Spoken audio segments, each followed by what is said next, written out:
I've never seen a movie that has made me want to pee so much. Be right back.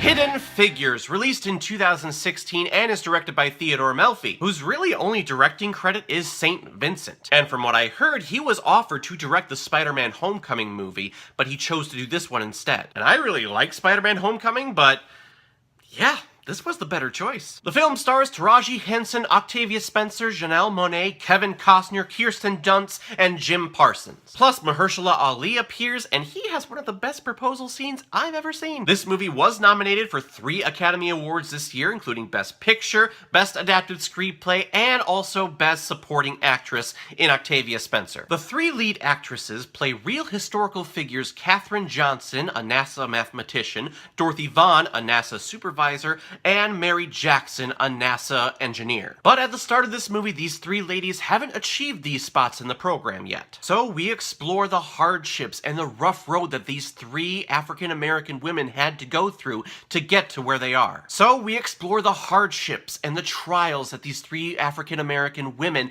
had to overcome to get there. They are working on Project Mercury, which was the mission to put a man into orbit around the Earth and return him safely. John Glenn was the man to do so, if you don't remember your history. Now, this was the 1960s, so all African Americans were treated less than in every profession. In NASA, they were given all the BS tasks that the upper management Caucasian white males didn't want to do. Or African Americans were assigned difficult tasks, but were paid next to nothing. And whenever these ladies wanted to take the lead to better the NASA program with their out-of-the-box thinking, the higher-ups would put up roadblocks to prevent this. So we have an internal struggle at NASA while NASA is fighting against the Russians in the space race. The reason why I love this movie so much is that we've seen these Cold War movies before. US versus Russia, capitalism versus communism, who will reign supreme and who will get to the moon first. But this movie really isn't about that. Sure, that conflict is there in the background, but this movie is really about the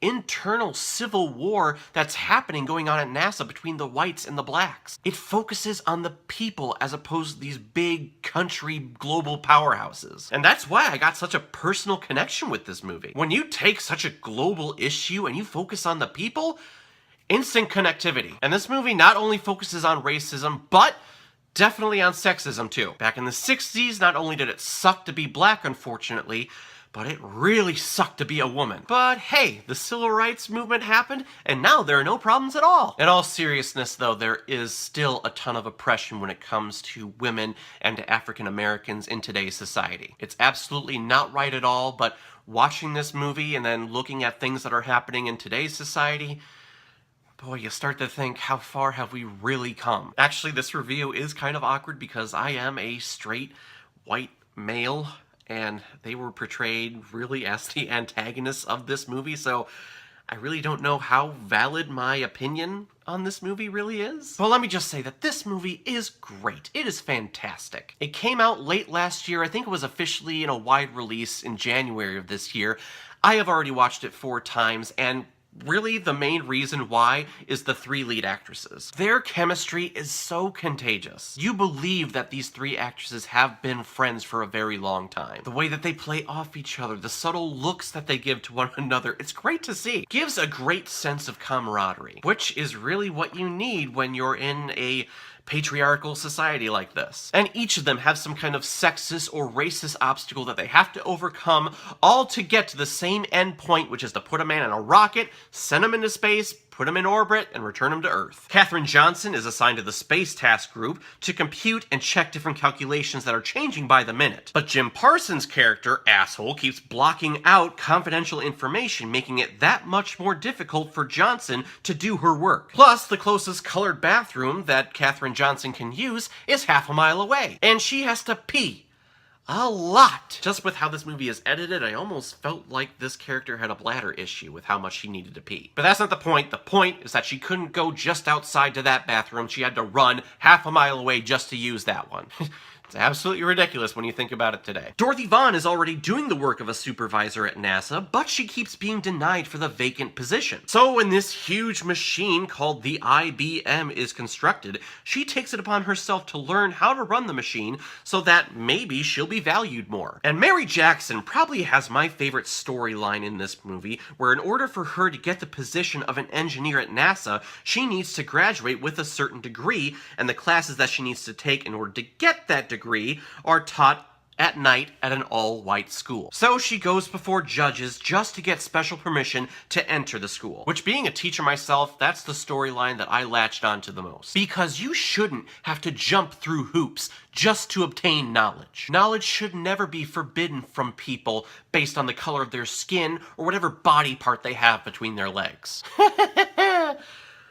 How is that not topical? And this movie also reminded me how great Kevin Costner is. He's probably my favorite character in this movie. He plays the head of the Space Task Group, and his mind, his thoughts, his projections are way beyond those of his coworkers. While people in the office are focused on making sure that there is a coffee pot just for the coloreds in the office, Costner is focused on getting to the moon. He is dead set on that, and if that means hiring a black woman to do his calculations for him, then so be it. Even if he has to tear down a whites-only sign that's hanging over the bathroom outside, whatever. Let's all focus on making humanity better, as opposed to focusing on the stupid differences on the outside of our skin.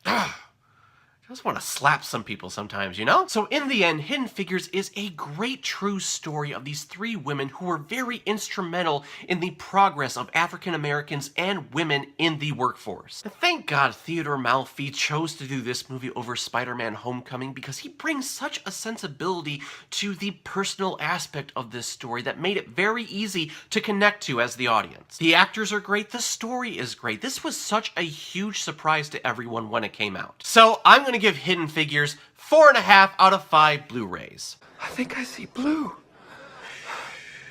He looks glorious. Alright everyone, now comes my favorite part in my video where I randomly select which movie I'm watching next. Let's take a look.